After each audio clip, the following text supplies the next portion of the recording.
ay purihin po ang Panginoon sa kanya pong napakadakilang pagkilos sa bawat isa po sa atin. At ngayon pong umaga ay bago po tayo magsimula, sabihin mo sa katabi mo, last day na ngayon ng November. Okay, sabihin mo, okay. Okay. Okay, so biruin po ninyo, no? Napakabilis po ng panahon, pero katulad po na ating inawit, ang atin pong Diyos ay hindi nagbabago noon, ngayon, at magpakailanman. Tama po ba? So patuloy po tayong sinusustain ng atin pong Panginoon at ganoon din naman po ang inyo pong nakikita ay, ayan, countdown, okay? So alam ko po, kayo rin ay nakakaalam na 25 days na lang po ay akala ko po, taguan na eh. Okay, so yung iba po kasi dyan, ano po, 24 pa lang nakatago na. Okay, baka kasi kumotok yung inaanak ko, ganito ganyan. Ano po, o kaya naman, 23 pa lang naka-vacation leave na. Ano po, tapos sasabihin, pag bumalik yung inaanak, ay, lampas na yung Pasko eh. Okay, so joke lamang po yon. Pero bakit ko po sinabi na ngayon po ay napakabilis po ng panahon? Sapagkat hindi po ba ninyo namamalayan, even ito pong mga nakaraang araw, napakabilis po ng paglipas ng araw. Tama po ba? Ano po, this week, akala ko po ay papasok lang kami sa school, pero sa dami po ng aming ginawa, ano po, nung Merkoles, bumalik po kami dito, galing pong Bulacan. Pagkatapos po less po tayo nung Life Empowerment Series natin nung Merkoles, biyahe ulit. Nakarating po kami doon ay mag-aalas 2 na ng madaling araw. Then aral, then Friday, uwi na po ulit. Then pag uwi po ng Friday, meeting sa BCF, meeting naman dito sa church po natin. At hanggang kaninang umaga, nag-morning life po kami. Ano po, at ngayon po, inyong pastor ay kukunti pa lang ang tulog.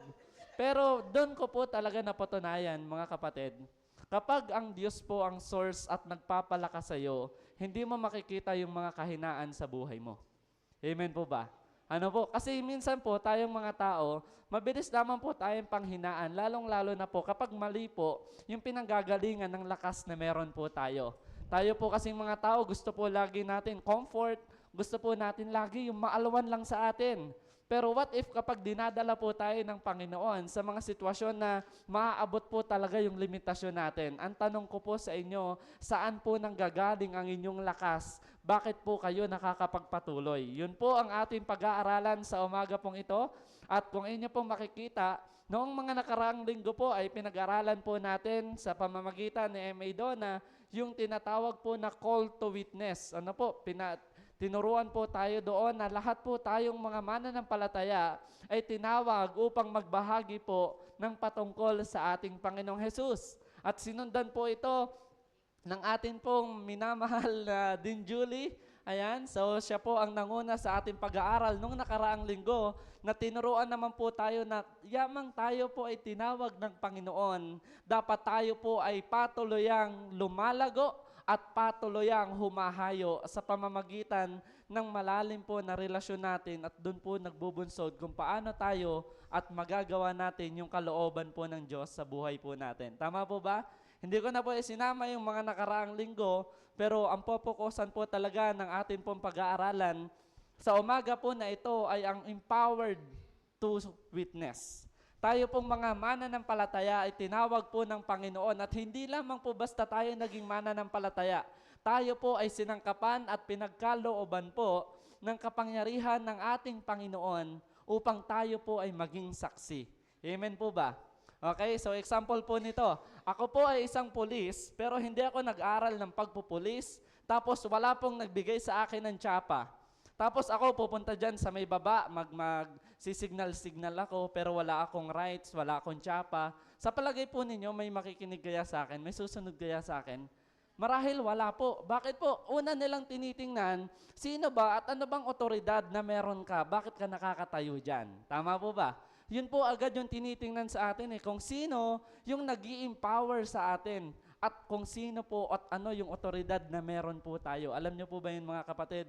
Kaya po kahit anong tayo natin dyan, kung wala po tayong otoridad na tumayo, example lamang po yun. O kaya kung ako ay doktor, meron nga akong gamit na pang-check ng mga puso, may damit nga akong kulay puti, pero hindi ako lisensyadong doktor, wala akong otoridad na magdoktor, manggamot. Bakit? Kasi wala po akong walang nag-i-empower sa akin. Pero sa oras po na ito mga kapatid, nung tayo po ay naging mananampalataya, hindi lamang po tayo basta dinala ng Diyos sa liwanag, kundi mismong pagdala niya po sa liwanag sa atin, siya rin po ang nagkaloob ng kapangyarihan sa atin para tayuan po yung kanyang kalooban sa atin pong mga buhay. Handa na po ba kayo? Pastor, galit ka po ba? Kaaga-aga, naka-ano ka agad eh. Ano po? Hindi po ako galit. Ano po, first time ko po kasing suotin yung coat na to. Kaya, siguro, hindi, joke lang po. Ano po, pero galing po kasi itong Bicol eh. So, ngayon ko lang ulit nasuot. So, part lang po yun ng joke ko. Pero alam niyo po ba mga kapatid, kapag kilala mo at alam mo yung nag-i-empower sa'yo, hindi ka panghihinaan ng loob. Tama po ba? Kaya po sa oras po na ito, ang focus po ng pag-uusapan natin ay makikita po natin sa aklat po ng Awit chapter 1 verse 8. So bago ko po ito i-flash, sandali po muna tayong manalangin sa oras po na ito. Aming Diyos at amin pong Ama na banal at dakila po sa lahat, muli po narito kami upang patuloy na ihanda mo po ang aming mga puso, nagpapakumbaba po kaming lumalapit sa iyo, na alam po namin na wala po kaming magagawa kung kami po ay malayo sa iyo aming Panginoon. Akin pong dalangin sa oras na ito, alisin mo po ang anumang pong balakid sa mga isipan ng aking mga kapatid na ito, maging ang mga bagay na nagpapabigat po sa kanila pong mga puso. Bagkos, Panginoon, maunawaan po namin na ikaw na Diyos na tapat na tumawag sa amin, ang siya rin pong mag-i-empower sa amin upang magampanan po namin ang mga bagay na ipinagkakaloob mo at layunin po ng buhay po namin sa mundo pong ito. Katulad po ng iyo pong mga alagad, alam po namin, Lord, na kung tatayo po kami sa aming sarili, Lord God, ay wala po kaming magagawa. Pero kapag ang amin pong pundasyon ay ikaw, alam po namin, Lord, na ito po ay hanggang dulo sapagkat yung pangako mo na sasamahan mo po kami until the end of the world, O Diyos. Salamat po sa iyong mga pangakong ito at nawa po ma-excite kami sa ituturo mo, sa gagawin mo at sa ipapaalala mo po sa amin sa araw po na ito. Purihin ka po, ito po aming dalangin sa pangalan po ng aming Panginoong Jesus. Amen, amen at amen. Ayan, so sa oras din po na ito, wini-welcome ko rin po ang ating pong mga kapatid na nanonood online. Kung sino man po ang makakapanood po nito, abutin man po tayo ng ibang bansa, okay lang. Okay, so meron po tayong live para po sa ating mga kapatid na hindi po makakadalo sa oras po na ito. Pero salamat po dahil biyaya pa rin po ng Diyos na maabot po sila ng kanya pong mensahe. So sa ating pong pagpapatuloy, hinaniyahan ko po na tumayo po ang bawat isa. Ayan, para kanino kayo tumatayo ngayong umaga. Kanina kay Brother Anthony, kanino kayo bumabangon eh. Ngayon po, kanino kayo tumatayo? Okay, pagtayo, basahin po natin ang salita ng ating Panginoon. 1, 2, 3, go.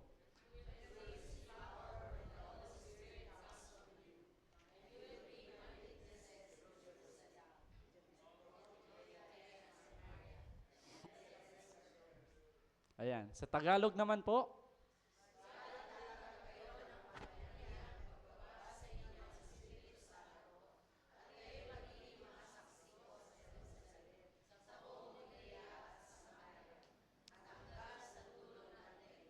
Okay, makakaupo na po kayo. Okay. Ngayon po, bago po ako magsimula, handa na po ba kayong ma-empower ng salita ng ating Panginoon? Okay, so tandaan po ninyo mga kapatid, ano po, ang salita po ng Diyos ay may sariling kapangyarihan, lalong-lalo na po kapag ito ay nagsasalita sa atin pong mga puso at doon po magmumula yung atin pong eager na sundin po at gawin yung kalooban ng ating Panginoon. Ang ating pong teksto na pag-aaralan po ngayon sa Acts chapter 1 verse 8, ito po yung mga huling salita na binanggit po ng Panginoon bago po siya umakyat sa langit. Ibig sabihin po, ito na yung kanyang mga final word. Tama po ba? Kapag ang isa pong tao ay aalis, tapos siya po ay may huling sasabihin, madalas yun po yung pinakikinggan ng tao. Bakit po? Kasi yun na yung mga malalaman na salita. Tama po ba? Ano ba? Example, a-abroad ako. Example lang po, para medyo light muna tayo. A-abroad ako, tapos inihatid ako ni Angelo sa airport. Siyempre, ang huli niyang pakikinggan, yung mga habilin ko, Angelo, itabi mo yung ano natin, ipon natin dyan ha. Yan. Angelo, ikaw mag-aalaga nung hayop natin dyan. Ikaw magmamanage nung resort natin dun sa Boracay, ha? Joke lang, joke lang. Pero, di ba po, mostly, kapag aalis po ang isang tao, tapos maghahabilin po siya, ang ihahabilin niya, yung mga mahalaga ng bagay. Tama po ba? Hindi na siya maghahabilin ng mga bagay na wala naman pong kabuluhan na. Kaya po, dito po sa punto po na ito, naghabilin po ang ating Panginoon sa kanya pong mga disipulo na ano po, huwag kayong aalis sa Jerusalem hanggat hindi ko ibinibigay sa inyo ang banal na spirito. So bakit po ito yung ating pag-aaralan ngayon pong umaga? Kasi tayo pong church ng IRM Las Piñas ay nakafocus po sa pag-i-empower ng ating pong mga leaders upang magamit ng Diyos, lalong-lalo na po at nagpapatayo po ng magandang iglesia ang Panginoon. Ang kailangan po talaga doon ay yung mga taong totoo na nakawitness ng kabutihan ng Diyos sa kanila pong mga buhay. Amen po ba? Tingnan mo nga po yung katabi mo. Kung ikaw ang titingin, kawangis na ba niya si Kristo?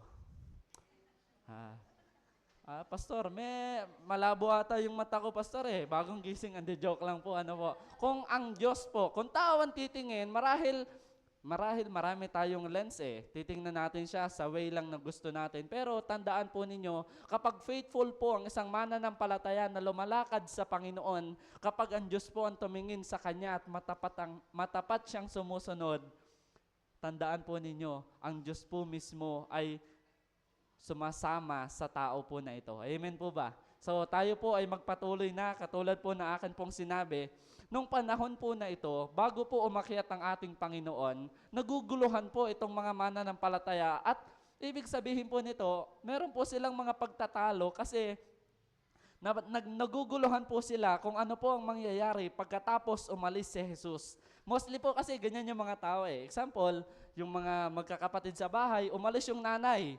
O kaya yung tatay, di ba po, nagkakagulo na yan kasi marahil hindi nila alam kung ano yung gagawin nila kapag umalis na yung kanilang magulang. At sa panahon po na ito, ganito yung nararamdaman ng mga disipulo. Pero that time, kaya po inalaw ng Diyos, sinabi niya na maghantay lang kayo sa Jerusalem sapagkat ang banal na spirito ang ibibigay ko sa inyo. At ano po, bago po natin ito ipagpatuloy, ngayon pong umaga, ito po ang aking sermon outline para hanggang matapos po ay malaman na po agad ninyo kung ano po yung ating mga pag-uusapan. 3 bagay lamang po ito. Una po, aalamin natin kung ano po ang source ng kapangyarihan na ibinigay ng Panginoon, ang banal na spirito. Ikalawa po, ano naman po yung pagkatawag sa mga disipulo? Ayun po ay ang maging kawangis at maging saksi. At ano po yung pangatlo, ano naman po yung estratehiya na iniwan ng Panginoon at saan tayo magsisimula. So sana po maging ano ba tawag dito? Basta, makipag-coordinate na lang po kayo sa akin. Okay, pagpasensyahan nyo na po at akala ko po yung mata ko lang ang bumibigay eh. Okay po? So sige po, tayo po ay magpatuloy na sa umaga po na ito. At ang una po natin pag-uusapan ngayon, dun po sa Acts chapter 1 verse 8, saan nga po ba nanggaling yung kapangyarihan ng mga unang disipulo ng Panginoon? Bakit po sila nagpatuloy at ginawa po nila yung mission ng Diyos nung umalis na po ang Panginoong Hesus? Ang una po natin pag-aaralan, ang pinagmulan ng kapangyarihan, ito ay ang Espiritu Santo. Ulitin ko po, tayo po ay naniniwala na co-equal po ang God the Father, God the Son, God the Holy Spirit. Ano po? At yun po ang iniwan ng ating Panginoon.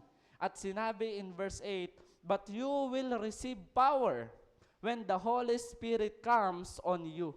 Uulitin ko po ha, personal po ito na tinutukoy ng Panginoon sa kanya pong mga disipulo, the Holy Spirit comes on you. Ibig sabihin po nang ikaw at ako ay manampalataya sa Panginoon, sumasa iyo ang banal na Espiritu. Tama po ba? Okay po. So dito po natin ito makikita. Subalit tatanggap kayo ng kapangyarihan pagbaba sa inyo ng Espiritu Santo. So sa mga panahon po na ito, wala pa ang banal na Espiritu sa kanila kasi hindi pa po nakakaakyat ang Panginoong Hesus sa langit. Pero binigyan na po sila ng assurance ng Diyos na mag-antay ka lang sa Jerusalem. Ibibigay ko sa inyo ang kapangyarihan na nagmumula sa Espiritu Santo. So yung tinutukoy po na kapangyarihan dito mga kapatid, sa Greek po nito ay tinutukoy po na dunamis. Ibig sabihin po ng dunamis, ito po ay hindi lamang yung ordinaryong lakas na galing po sa atin. Example po nito, meron tayong mga nag-gym dito, mga malalakas ang katawan, kahit pa po ugatan yung mga katawan po nila, hindi pa rin po ito may tutumbas doon sa power na tinutukoy po dito sa Acts chapter 1 verse 8. Bakit? Pastor, ano po ba yung power na tinutukoy po diyan ng atin pong Panginoon? So dito po sa part na ito, makikita po natin na yung power po na ibinigay ng Diyos sa atin ay ito.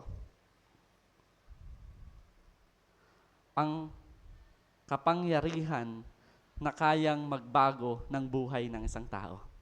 Ito po yung power na tinutukoy po dito. Mga kapatid, kahit anong gusto po nating gawin sa isang tao, kung hindi po siya mababago, kung gusto lamang po natin siyang baguhin dahil po sa ating sarili, hindi po natin sila mababago.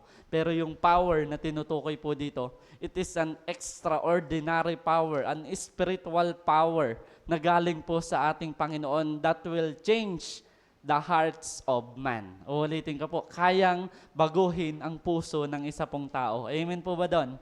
Kaya po, nang tayo po ay manampalataya, di ba po, ano po ang unang kinilos sa atin ng Diyos? Ang ating pong mga puso. Tama po ba? Kasi kahit po gaano kaganda ang ating pong worship hall, kahit gaano kaganda ang ating mga pagsamba, kahit marami tayong tao na minimisyon, kung ang ating pong puso ay hindi handang magpabago sa Diyos, babalik at babalik ka lang sa dati. Tama po ba? Pero kapag nagsimula na po ang Diyos sa puso mo at sa puso ko, continuous na po ito. Amen po ba? Bumabagsak man ang isang Kristiyano, pero sa biyaya ng Diyos, nakakatayo po siya. Bakit? Kasi yung pundasyon niya ay talagang nakatanim sa kanya pong puso. So, Pastor, ano po yung tinutukoy dito na ibibigay sa inyo ang kapangyarihan ng banal na Espiritu? Dito po may ilang part po akong isi-share po sa inyo. Ano nga po ba ang role ng banal na Espiritu sa bawat isa pong mananampalataya? So, dito po natin makikita, una, ang banal na Espiritu po ay may kapangyarihang magbago ng buhay. Uulitin ko po may kapangyarihang magbago ng buhay. Naranasan nyo na po ba yung part na pinilit nyong baguhin yung buhay nyo pero bumalik pa rin kayo sa dati? Naranasan nyo na yun? So, hindi mo na ako magiinom ngayon. Tapos nagtagumpay ka, 1 linggo, tapos pagkatapos ng 1 linggo, Pastor, 1 week and 1 day na ako. Nabago ko na yung buhay ko, ganyan. Okay pa. Tapos, ang sarap ng tumayo pag bagong-bago ka, ganyan.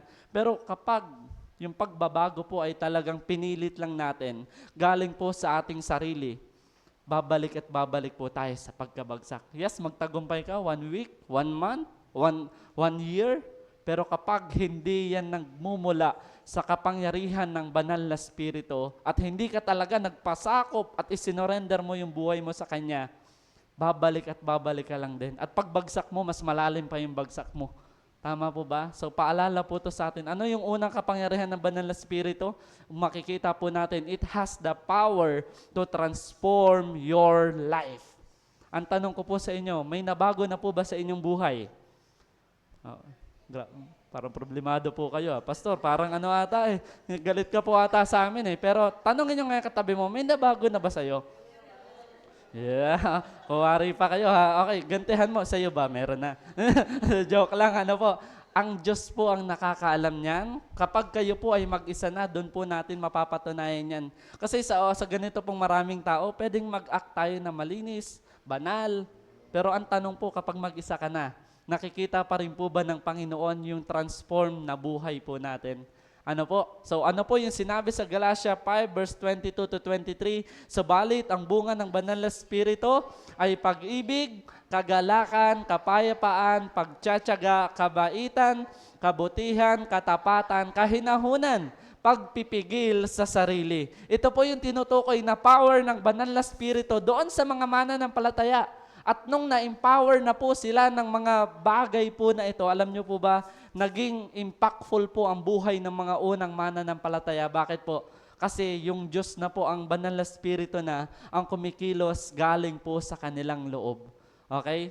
Bago po tayo magpatuloy dito, sabihin nyo nga po, okay, isa-isahin ninyo, ako ay may pag-ibig, okay? Isa-isahin nyo nga po, isama nyo yung pangalan nyo dyan, ako ay may kagalakan, okay? Banggitin nyo isa-isa, 1, 2, 3, go! Ako ay may, okay? Ako ay may kapayapaan, Ako ay may pagtsatsaga. Ako ay may kabaitan. Ako ay may kabutihan. Ako ay may katapatan. Ako ay may pagpipigil sa sarili. De joke lang. Ano po? Kung dito madali pong basahin eh. Pero ito po ay napakahirap isabuhay lalo na kapag talaga pong natetest yung character po natin. Ano po, minsan lilikdangan natin yung isa, okay naman ako, mabait naman ako, pero hindi ako mahinahon. Ano po, mostly, diyan po talaga masusubok yung mga bunga ng banal na spirito, lalong-lalo na kapag dinadala po tayo ng Diyos sa sitwasyon ng buhay natin na talagang lalabas talaga kung sino yung ugali na meron ka. Tama po ba? Kaya po mga kapatid, i-check po natin at evaluate po natin ang ating mga sarili. Lord, kumusta na po yung bunga ng banal na spirito sa buhay ko? Nakikita pa rin po ba ito? Okay? So ito po yung nag-empower po sa mga unang mananampalataya, yung kapangyarihan ng banal na spirito sa kanilang buhay. Ano pa po yung power ng Holy Spirit? Ang kapangyarihang magturo at magpahayag ng katotohanan. Alam po ba ninyo, kahit po gaano tayo magbasa ng salita ng Diyos, o kaya naman po kahit po gaano tayo manalangin, kung hindi po tayo sasamahan ng banal na spirito, hindi po natin mauunawaan ang kanyang mga salita. Tama po ba? Bakit po nung dati wala pa tayong relasyon sa Panginoon, nung hindi pa tayo nakakakilala sa Kanya, parang iniitsipwera lang natin yung Bible. Tama po ba? Bakit? Kasi hindi pa po nagwo-work yung power ng Holy Spirit sa buhay natin. Pero nung ang Panginoong Hesukristo po ay ating tinanggap, nanahan na po sa atin ang banal na spirito, binigyan niya po tayo ng kapangyarihan na hindi lamang magturo, kundi magpahayag ng kanya pong katotohanan. Ano po yung sinabi sa John chapter 14 verse 26? Pakibasa nga po ng malakas. 1, 2, 3, go.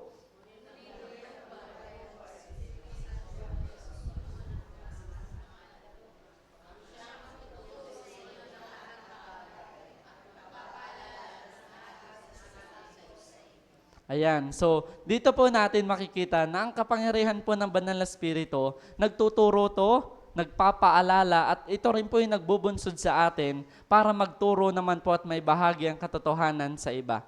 Ulitin ko po, kahit po anong gusto mo o anong desire mo na mag-share ng salita ng Diyos sa iba, kapag hindi ka empowered ng banal na spirito, maaaring makapag-share ka, pero madadown ka o kaya naman po may part doon na madidisappoint ka eh. Kasi maaring pag na-reject ka, hindi na ako ulit. Kasi galing po sa ating mga sarili. Pero kapag yung banal na spirito naglilid to sa atin para i-share ang salita ng Diyos sa iba, kahit i-reject ka nila, okay ka. Kasi yung mensahe mo ang maganda na dinala sa Kanya, hindi naman yung buhay po natin. Amen po ba doon? At ano pa po yung iba pong kapangyarihan pa ng banal na spirito? May kapangyarihang magpagaling at maghimala.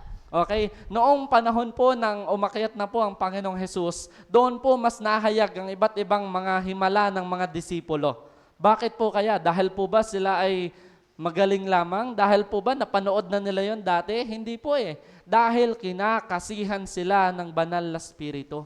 Amen po ba doon?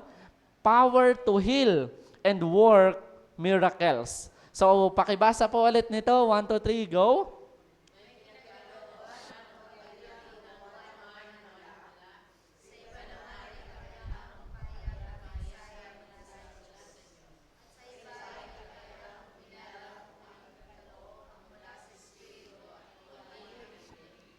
May pinagkalooban ng kakayahang magsalita sa iba't ibang mga wika at sa iba naman ay ang magpaliwanag ng mga wikang iyon.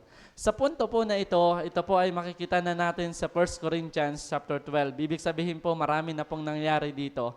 Ano po, at yung mga kahima-himalang ginawa po ng mga mananampalataya po noon, yun po ay bunga ng banal na spirito. Bunga po yun ng pag-i-empower sa kanila ng ating Panginoon. Naranasan nyo na po ba na, di ba po, alam nyo po ba mga kapatid, maraming nananalangin sa inyo.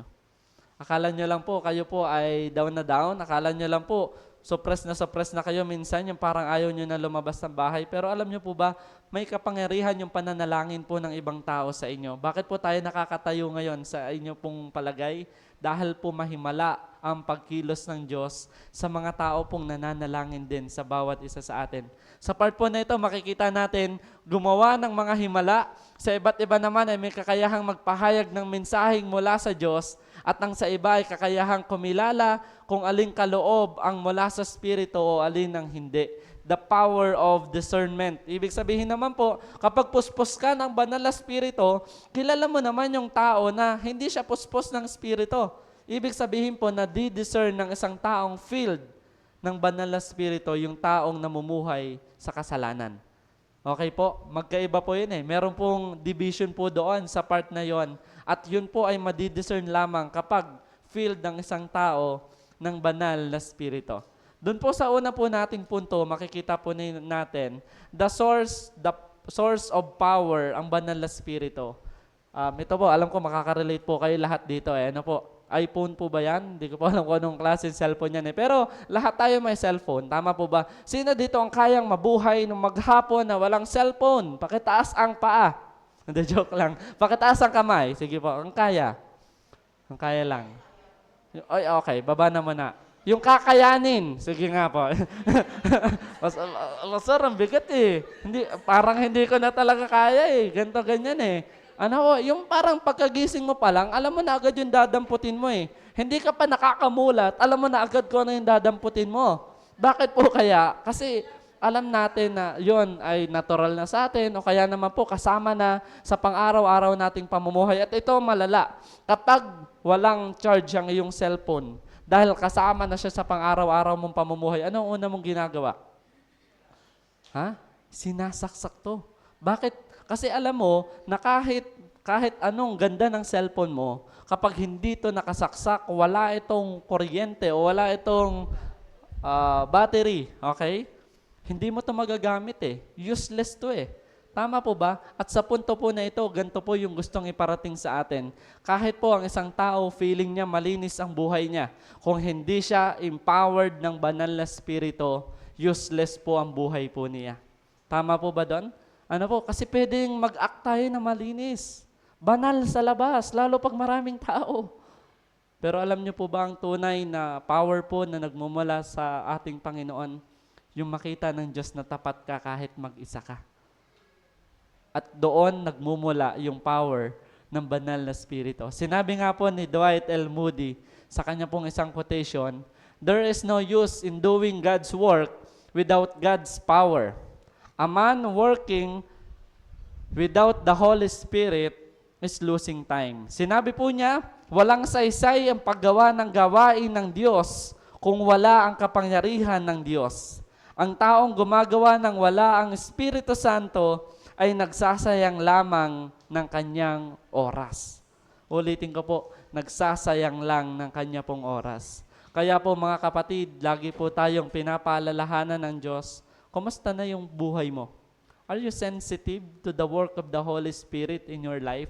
Kasi pwede pong matagumpay lahat ng ginagawa natin eh.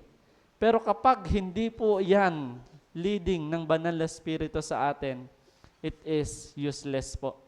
Kaya po, ang una pong paalala sa atin, maunawaan po natin in Acts chapter 1 verse 8, the source of our power is the Holy Spirit. Okay po, clear na po sa inyo? Ano po, in Acts chapter 1 verse 8, ang source ng power ng isang mananampalataya ay mula sa banal na Espiritu. Okay po, pangalawa, ano naman po yung pagkatawag sa atin? O kaya naman po dun sa mga disipulo na binabaan po ng salita po ng Panginoon na ito, "You will be my witnesses." Ibig sabihin po nito, ikaw at ako ay magiging saksi. Alam niyo po ba bakit po tinukoy na ito, ikaw at ako ay magiging saksi? Kasi po mismo, bago po umakyat ang Panginoong Hesus, nakita po talaga nila. Okay, nakita nila yung ascension ng ating Panginoon. Tama po ba ako yung term? Ascension, yung pagtaas po ng ating Panginoon. Sinabi niya, "And you will be my witness." Pastor, paano po yun? Okay, mamaya yan. Baka ganahan po kayo doon eh. Okay. Bakit po sinabi na kailangan po naming maging saksi? That time naman po Pastor, matagal na nangyari yun eh. Sila lang yung nakasaksi. Kami, matagal na tayo, mga bagong mananampalataya. Hindi na natin nasaksihan yung pagtaas ng Panginoon na yun. Pero alam niyo po ba, kahit hindi po natin eye to eye nasaksihan po yun, as long as malapit ka sa kanyang mga salita, at alam mo yung ginawa ng Panginoong Hesus sa buhay mo, kahit hindi mo yun nakita yung eye to eye, nasaksihan mo kung paano kumilos ang Diyos sa buhay mo. At yun po yung tinutukoy na you will be my witness. Tama po ba? Okay, kayo po ba ay witness na ng Panginoon? Saksi po ba kayo sa magandang ginawa ng Diyos sa buhay nyo? Amen po ba? Ano po, lahat po tayo saksi po. Kasi kung hindi po tayo saksi, wala po tayo dito ngayon. Marahil marami tayong ginagawa sa labas, marami tayong kaabalahan. Pero salamat dahil pinakita ng Diyos at binago ng Diyos ang atin pong mga buhay. At ayan, okay, na-flash ko na kanina tuloy. Wala na sa inyo excitement. Pero di ba po, kapag may mga bagong balita, mabilis po tayong sumaksi dyan Di ba? Okay. Example po nito, okay. Kapag pinlash ko po yan, alam nyo na agad yung balita na yan Tama po ba? Hindi na tayo magbabanggit ng pangalan. Pero sa part po na ito, kapag may mga bagong balita, lalong-lalo na yung mainit-init pa, ano po, talagang gusto natin, tayo yung unang magsasabi niyan sa tao. O kaya naman, yung wala pang nagko-comment, ikaw ang kauna-una akong magko-comment dyan kasi gusto mo, ikaw yung unang makasaksi ng mga bagay-bagay. Lalong-lalo na kapag ikaw ay talagang may sense ng urgency. Tama po ba? Gustong-gusto mo lagi na mauna ka. Sa part po na ito, kapag may magagandang bagay, gusto natin maging saksi. Pero ang tanong ko po sa inyo ay ganito. What if, yung magandang ginawa ng Diyos sa inyo, naibahagi nyo na po ba ito sa iba? Naging saksi na po ba kayo ng work ng Diyos? At ito po yung tinutukoy na, ano po yung tinutukoy na witness? Ang saksi ay nagpapatotoo sa kung ano ang nakita, naranasan at natanggap. Hindi kailangang maging perpekto, kailangan lamang maging tapat. Yun po yung tinutukoy na witness dito mga kapatid. Hindi po yung eye to eye lamang. Akala kasi natin yung pagiging witness, yung nakita mo lang Pero alam niyo po ba, isa rin po sa meaning ng witness, yung mismong ikaw yung nakaranas, ikaw yung tumanggap ng pagpapala ng pagliligtas ng ating Panginoon. Maraming tao ayaw magbahagi ng salita ng Diyos. Bakit? Ay, hindi pa ako perfecto Saka na ako mag-share pag okay na ako. Pero alam niyo po ba mga kapatid, yun po ay isang deception ng kaaway. Kasi never ka naman po magiging perfecto Tandaan po ninyo, kapag inantay mo maging perfecto ka bago ka gamitin ng Diyos, wala po, hindi ka magagamit. Tandaan po ninyo yon. Bakit? Kasi po, tayo pong mga imperfectong tao, ay doon po mas kumikilos ang perfectong Diyos natin. Amen po ba doon? Kaya po, mga kapatid, ang una ko pong payo sa inyo sa umagang ito, maging saksi ka. Okay, ibahin na lang natin ang term. Maging witness ka ng kabutihan ng Diyos. Amen po ba doon? Okay? Mag-isip nga kayo, sino kaya ang una kong pagbabahagi na nito? Ha? O kaya naman, pag may ayuda, di ba? Bilis natin Example po nun, wala kang slot. Example, wala kang slot. Tapos nabanggit mo, ay, nagtatakbuhan yung mga tao doon kahit wala kang slot. Pupunta ka kasi may nakasaksi. Di ba? Aggressive ka, pupunta ka doon. Kasi may nakasaksi at maganda yung makukuha nila doon. How much more sa atin pong spiritual life? Ano po, nasaksihan na natin naranasan na natin yung binagong buhay ng Diyos sa atin. Ganon din po ba tayo ka-aggressive? Ibahagi at mag-witness sa iba. So, dito po sa part po na ito, nung umakyat po ang atin pong Panginoong Jesus sa kalangitan, naging witness po sila. At ano po yung unang payo po sa atin ng Diyos? Magsimula po tayo sa simple. Ibahagi po natin ang ginawa ng Diyos sa buhay natin, lalong-lalo na kapag may mga taong nangangailangan. O kaya naman po may opportunity ka na ibahagi ang katotohanan ng Diyos sa iba. So dito rin po makikita po natin, may ginawa na ba ang Diyos sa iyo? Okay, tatanungin ko kayo, may ginawa na ba ang Diyos sa inyo? Mag-isip nga kayo ng isang magandang bagay na ginawa sa inyo ng Diyos. Okay, naisip niyo na? Pastor, lutang pa rin po ako ngayon. Joke lang. Lahat po tayo may ginawa na personal ang Diyos sa atin. Pero ang tanong ko po, yung bang pinakamagandang ginawa sa iyo ng Diyos, nagawa mo na rin po ba yun sa iba? Kasi mostly tayong mga tao nagiging last faucet. Ibig sabihin po yung last faucet. Gusto natin yung tayo na sa atin na mag-i-end. Yung mga natanggap lang natin, hindi natin na ibabahagi sa iba. Kaya po, ito po yung calling sa bawat mananampalataya. Bakit po the calling? You will be my witness. ikaw at ako ay magiging saksi ng mga ginawa po ng ating Panginoon. At sinabi po ni David Bush, isa po siyang missionary, sinabi po niya, to be called by Christ is to be sent by Christ. Kapag nauunawaan mo na tinawag ka ng Panginoon, ikaw ay patuloy na binabago ng Panginoon, kasunod po noon, dapat handa ka ring magpagamit sa Kanya. Handa ka rin po niyang isugo kung saan. Tama po ba doon? Tinawag ka, pero ayaw mo namang sumunod. Ano pong ibig sabihin nun? Hindi po fully yung pagkakaunawa natin kung sino yung tumawag sa atin. Mga kapatid, alam niyo po ba, ang isa po sa napakagandang heart ng isa pong mananampalataya, it's an heart of obedience. Kahit po mahirap sumunod, as long as kilala mo yung nag-uutos sa'yo, susunod at susunod ka pa rin. Bakit kapag may mga kasalanang pinapabitawan na ang Diyos sa atin, nahihirapan pa rin tayong bitawan? Bakit po kaya? Kasi baka po hindi natin nauunawaan kung sino yung tumawag sa atin. At kapag nauunawaan naman po natin kung sino yung tumawag sa atin, dapat handa po tayong sumunod. Amen po ba doon? Sabi mo sa katabi mo, sumunod ka na. Pastor, susunod na akong matutulog dito. Hindi, joke lang. Ano po? Lahat po dapat tayo ay matutong sumunod at handa po tayo kapag sinugo na po tayo ng atin pong Panginoon. Maiksi lamang po yung sa part 2 po natin at dito po sa part 3, mas i-intensified po natin yung ating pong pag-aaral. Nalaman na natin yung source ng kapangyarihan ng mga mananampalataya noon. Nalaman na natin kung sino yung mga gagamitin ng Diyos. At ito po yung pangatlo. Ano naman yung mga estratehiya na gagawin ng mga mananampalataya o ginawa ng mga mananampalataya nung panahon na iyon? Ano po yung estratehiya nila? Nagsimula po sila kung saan sila naroon. Okay? Ngayon, tatanungin ko, nasaan ba kayo ngayon? Okay. Pastor, yung isip ko nasa labahin. Pastor, yung isip ko nasa bahay. Pastor, yung isip ko nasa bayarin. Pastor, yung isip ko nasa kung saan-saan man. Ano po? Pero ito po ang tatanungin ko. Lahat po tayo ay pagkatapos ng linggo, watak-watak. Okay? Gamitin ko na yung term na yun, hiwa-hiwalay. Okay? May bahay kayo, nandun kami sa bahay namin. Pero sa part po na ito, nung ang mga disipulo po ay makatanggap na po ng kapangyarihan ng Banal na Espiritu, nagkawatak-watak din po sila eh. Pero yung pagkawatak-watak po nila, yun po yung naging simula ng paglawak ng Kristyanismo ng panahon po na yon. Because may mga pagkakataon po, yung division po na nakikita ng iba, ito po pala ay blessing naman sa karamihan. Kaya po ano po yung estratehiya na kanila pong na dapat po nating maunawaan sa Acts chapter 1 verse 8, nagsimula po sila kung saan sila dinala ng Diyos. Okay, doon po sa amin pong pag-aaral sa Bible School, mas lumalim po yung pag-aaral namin sa Matthew chapter 28 verse 19 to 20. Tinukoy po doon na go and make disciple of all nation.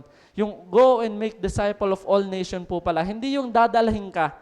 Katulad ng tinukoy dito ni Pastor Mike, kung nandito po kayo, yun din yung realization ko po eh. Na hindi yung dadalhin ka sa iba't ibang lugar na go and make disciple of all nation. Hindi po yung dadalhin ka sa iba't ibang bansa. Hindi lamang po yun eh. Kundi kung nasaan ka ngayon, yun yung lugar na kung saan ka dapat nagsisimulang gamitin ng Panginoon. Nandun ka sa trabaho mo, magpakita ka na ikaw ay totoong Kristiyano. At yun yung una mong tatrabahuhin at yun yung mga lugar na kailangan maghari ang Diyos po doon. Nung estudyante ka, nakikita ba sa iyo yung pagbabago ng isang tunay na mananampalataya? O ikaw naman, nanay ka, nasa bahay ka, nakikita ba ng asawa mo na may pagbabago sa iyo? Opo, o kaya naman kung anak ka, ano po, nakikita ba ng mga magulang mo na may pagbabago sa iyo? Sila po yung unang makakakita noon. Kaya po ano po yung estratehiya na ginawa ng mga unang disipulo? Nagsimula po sila kung saan sila. Ano po yung tinukoy dito? And you will be my witness in Jerusalem, in all Judea and Samaria, and to the end of the earth. Sa Jerusalem, sa buong Judea at Samaria, at hanggang sa dulo ng daigdig. Okay, Pastor, ano po yung tinutukoy ninyo na Jerusalem? Sa part po na ito, sa aspeto po ng mission, Ang tinutukoy po dito na Jerusalem, ang plano po ng Diyos ay mula malapit papalayo. Ibig sabihin po, hindi naman, ayan, naku, lumayo na. Okay. Okay. Thank you po.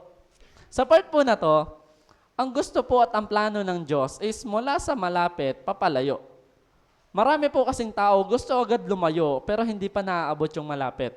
Ano po, may mga pagkakataon po kasi na gustong-gusto natin, yun pala, escape lang po natin. Ano po, gusto agad nating abutin yung iba, pero ito po pala yung pinapaabot sa atin ng Diyos. Kaya po, pinaalalahanan sila ng Panginoon, ano po yung estratehiya na dapat nilang gawin? Magsimula sila kung nasaan sila. Nung bumaba po ang banal na Espiritu, nasa Jerusalem po sila, at ano po yung tinutukoy na Jerusalem po dito? Ano po, sa part po natin ngayon, kung ito po ay ilalagak natin sa ating konteksto, ang Jerusalem mo ay ang iyong pamilya. Okay? Ang iyong mga komunidad na iyong ginagalawan, o maaring ang iyong mga kaibigan, o kaya naman ang iyong mga katrabaho, sila yung tinutukoy dito na Jerusalem mo. Ibig sabihin, sila yung unang dapat idinadalangin at inilalapit mo sa ating Panginoon. Tama po ba? Marahil tayo po ngayon, challenging pa yung mga family natin. Hindi pa lahat sila mananampalataya. Pero alam niyo po ba, kapag nagpakatotoo lang tayo sa Panginoon na Lord, sinabi mo sa Acts chapter 1 verse 8, and you will be my witness in Jerusalem. Lord, magiging witness ako sa aking pamilya. Tama po ba? Kung ang pamilya niyo ang titingin sa inyo, witness na kaya ang kita nila sa inyo? O wala pa rin pagbabago? Kasi po mahirap sumunod ang ating pong pamilya kapag wala po silang nakikitang pagbabago sa atin. Yun po yung isang challenging po, lalo na sa mananampalataya. Yung dating gustong-gusto mong buhay, hindi mo na yun isa sa buhay. Kasi binabago ka na nga ng Diyos. Liwanag ka na nga sa kanila. Tama po ba? Kaya po, mga kapatid, paalala lamang po sa atin, kung may una man po kayong idadalangin, hindi po yung mga personal nating kagustuhan lang, yung pamilya po natin, ilapit natin sila sa Diyos. Amen po ba doon? Kasi mahirap po na naaabot mo nga yung kaibigan mo, naaabot mo yung kumare mo, pero yung pamilya mo naiiwan. Mahirap po yun Tandaan po ninyo mga kapatid, napakasarap mapunta ng langit kasama mo yung pamilya mo. At yun po yung naging heart ko nung ako po ay pumasok sa ministry. Lord, kahit mahirap, ipapanalangin ko pa rin tong mga pamilya ko. When was the last time na iniluhod mo yun sa Diyos? Ulitin ko po. Kailan mo huling iniluhod ang iyong pamilya sa Panginoon? Lord, nangangalay na nga yung tuhod ko Okay, sa physical, pwedeng nangangalay. Pero yung eager po natin na mailapit sila sa Diyos, kumusta na kaya? Nawa po ang atin pong mga Jerusalem ay wag po ninyong pabayaan sapagkat darating po ang panahon. Mas masakit po, di ba?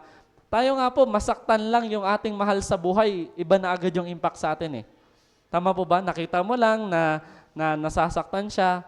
Kahit wala ka doon, malaman mo lang, masakit na How much more yung malaman mo na yung isang kaluluwa ng pamilya mo ay mapupunta sa impyerno, mapupunta sa kapahamakan. May impact po ba yun sa inyo? O kaya naman, baka dahil walang impact, okay lang, bayain na sila. Galit nga ako lagi sa kanila Mga kapatid, hindi po yan yung heart ng isa pong tunay na mananampalataya. Ang heart na tunay na mananampalataya, may compassion sa iba. Sabihin mo, compassion. Okay, may compass na, tapos may passion ka pa dapat sa pamilya mo. Amen po ba doon? Kasi yun po yung dapat maging driving force natin ini-empower na tayo ng salita ng Diyos. Magsimula tayo kung nasaan tayo. Yun ay ang atin pong mga pamilya. At ano po yung sinabi? Sa Gawa chapter 2 verse 14, kaya tumayo si Pedro kasama ng 11 apostol at nagsalita ng malakas, mga taga-Judea at kayong lahat na nakatira sa Jerusalem, pakinggan ninyong mabuti ang sasabihin ko. Ibig sabihin po nito sa part po ng Jerusalem, ito ay ang sariling bayan ng mga alagad at unang lugar na pinangaralan nila. Simbolo ito ng ministeryo na nagsisimula sa malapit sa inyong pamilya, sa inyong mga komunidad, at sa mga tao po na malalapit sa atin. Yun po yung unang strategy. Ano po? Magsimula tayo sa ating Jerusalem. At next, Pastor, ano po yung tinutukoy na Judea? Ano po yung Judea po na tinutukoy po doon in Acts chapter 8 verse 1, sinabi po, sinang-ayunan ni Saulo ang pagpatay kay Esteban. Nang araw na iyon, nagsimula ang matinding pag-uusig laban sa iglesia ng Jerusalem at maliban sa mga apostol, ang lahat ng sumampalataya ay nagkawatak-watak at napunta sa iba't ibang lugar sa lupain ng Judea. Ibig sabihin naman po, nung matapos na po nilang mapangaralan ng kanila pong Jerusalem, nagkawatak-watak po sila at inalaw po yun ng Diyos para saan po? Ang Judea ay isa pong rehiyon ng mga Hudyo. Ang ibig sabihin po nito ay ang pag-abot sa mga taong katulad mo ngunit mas malalayong lugar, parehong kultura at ibang lokasyon. Ito na po yung kapwa natin Pilipino. Ano po, ito po yung tinutukoy na same tayo ng kultura, malayo lang yung lugar. Tayo po may mga kakilala, kaibigan na nasa malalayong lugar. Yun naman po yung mga Judea natin. Tama po ba? So sila naman po yung pinapa-reach out pa rin sa atin ng Diyos. Pastor, ano naman po yung tinutukoy na Samaria? Yung Samaria po dito, ito na po yung mas malayo pa na mga tao, mga ibang kultura at marahil mga taong hindi natin kasundo. Biruin po ninyo, inutos din yun ng Diyos Abutin mo pa rin kahit hindi mo kasundo. Bakit po? Yung tinutukoy kasi dito, ito yung mga Samaritano Yung mga tao na half Hudyo, half iba po yung lahi. Yun po yung tinutukoy po doon. Pero, nung panahon po na ipinaunawa po ng Panginoon na abutin din ninyo ang Samaria, nagpunta po doon si Felipe sa lungsod ng Samaria at ipinahayag doon ang Kristo. Ibig sabihin po ng Samaria, sila po yung iba na yung kultura, pero mahal pa rin sila ng Diyos. Tama po ba? Kung ang ibang tao po ay pinapaabot sa atin ng Diyos, minsan po kasi nagiging barrier lang yung culture Pero alam niyo po ba, kung ilalagay lang natin sa heart natin, mahal din naman to ng Diyos Ano po, wala dapat tayong filter sa pagtingin sa marami pong tao. Bakit po? Kasi nung iniligtas tayo ng Diyos, wala siyang filter Ano po? Pipiliin ko si Rodel. Pogi yun Hindi, joke lang.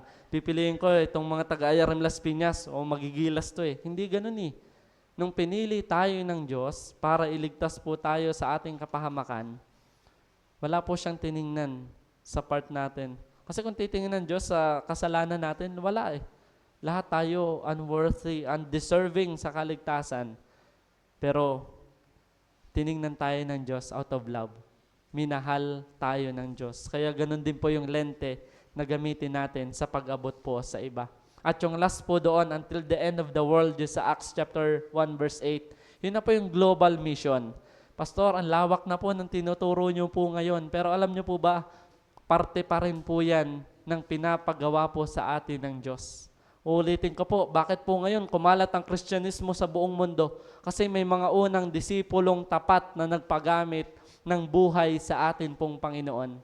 Amen po ba? Hindi po sa atin makakaabot ang magandang balita kung hindi po inalaw ng Diyos na dumating ang mga unang disipulo para ibahagi ang kabutihan niya sa atin. Faith comes from hearing. Ibig sabihin po, pinaalala, pinahayag po nila at napakinggan natin ang mabuting balita ng bumula sa atin pong Panginoon. Yan po yung tinutukoy na until the end of the world. Pastor, bago po natin abutin ang mundo, abutin po muna natin ang pamilya natin. Okay? Babalik tayo. Go back. Start where you are. Pinakita ko lang po yan. Ganyan po kalawak yung gustong abutin ng Diyos. Pero yung strategy po natin sa umaga po na ito, yung tinukoy po natin, start where you are. Kung nasaan ka, yun yung una mong abutin. Because the Christian mission is to share Christ with others because we cannot keep Him to ourselves. Dapat po hindi natin sinasarili ang Panginoon. Napaka-selfish naman natin pag ganun. Tama po ba? Alam niyo po ba kapag hindi natin binabahagi ang Diyos sa iba, nagkakasala din po tayo. Bakit po? Kasi selfish tayo Sinasarili lamang po natin. O kaya naman, may mga pagkakataon na talaga nahihiya lang po tayo, kaya hindi pa natin season yon. Let's continue to pray for it. Kasi may season po na gagamitin tayo ng atin pong Panginoon. Amen po ba doon? Sabihin mo sa katabi mo, huwag kang maging selfish. Okay, okay. So, kung kayo po ay may mga anak, pagtulungan po ninyong mag-asawa na ibahagi ito sa inyong mga anak. Kung kayo po ay may kaibigan, ano po, nagkakausap lang din naman kayo ng mga buhay ninyo sa inyong mga trabaho, gamitin nyo na po yung opportunity na yon para i-share ang salita ng ating Panginoon. Nagwawalis ka, may kakwentuhan ka, ano po, ibahagi mo na kasi opportunity po yon ng pagliligtas ng ating pong Panginoon. At sa ating pong pagtatapos sa tanghali po na ito, pinapaalalahanan tayo ng Diyos, we must be empowered to witness others. Tama po ba? Maging witness tayo ng iba.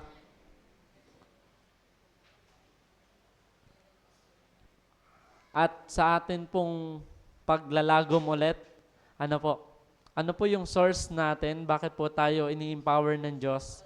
Ang banal na Espiritu.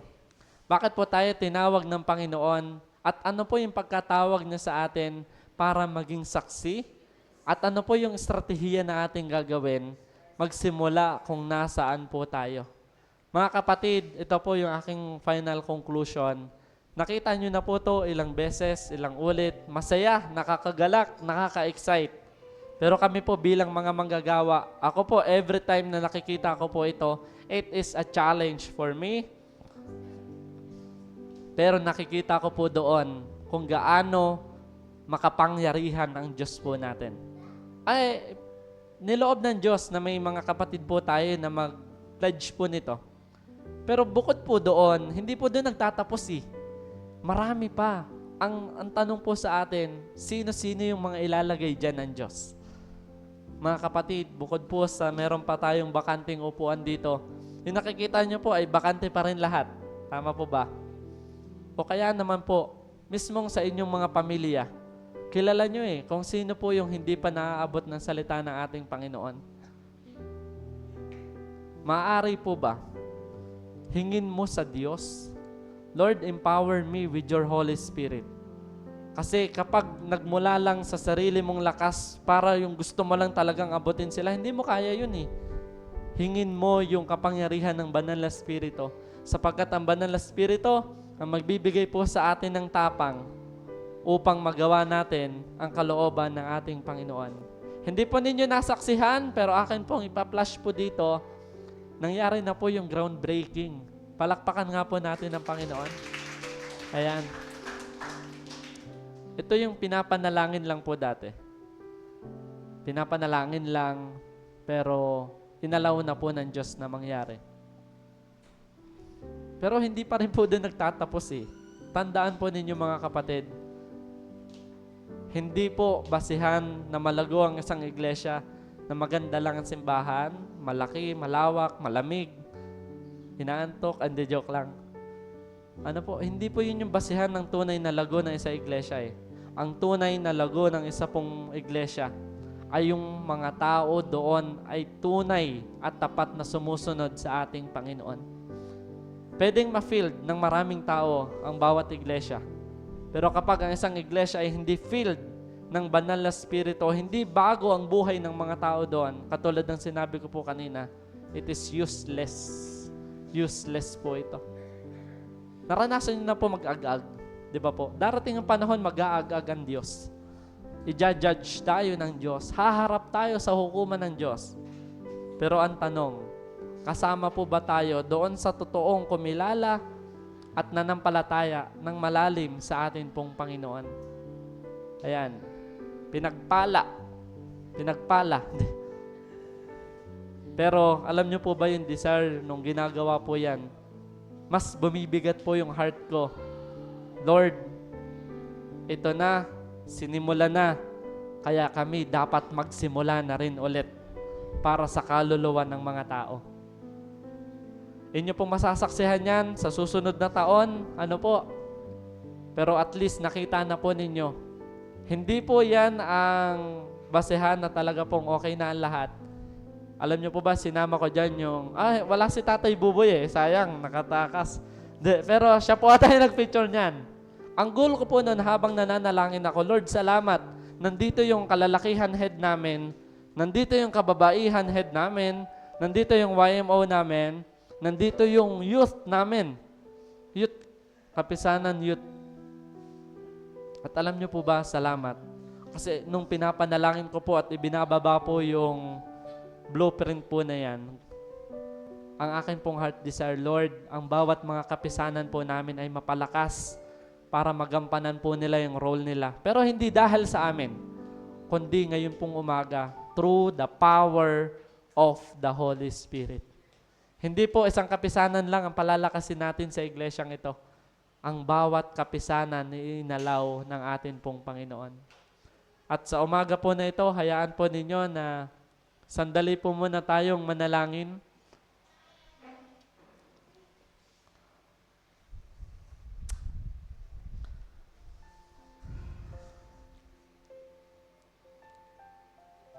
Magkaroon po muna tayo ng isang personal prayer sa Panginoon. Lord, totoo ba na ini-empower mo na ako? Kasi tandaan po ninyo, kapag punong-puno po tayo ng ating mga sarili, wala na po tayong puwang para kargahan pa ng ating Diyos. Kaya po ang unang dapat nating gawin, Lord, i-empty mo po yung heart ko at i-filled mo ng iyong pong banal na spirito.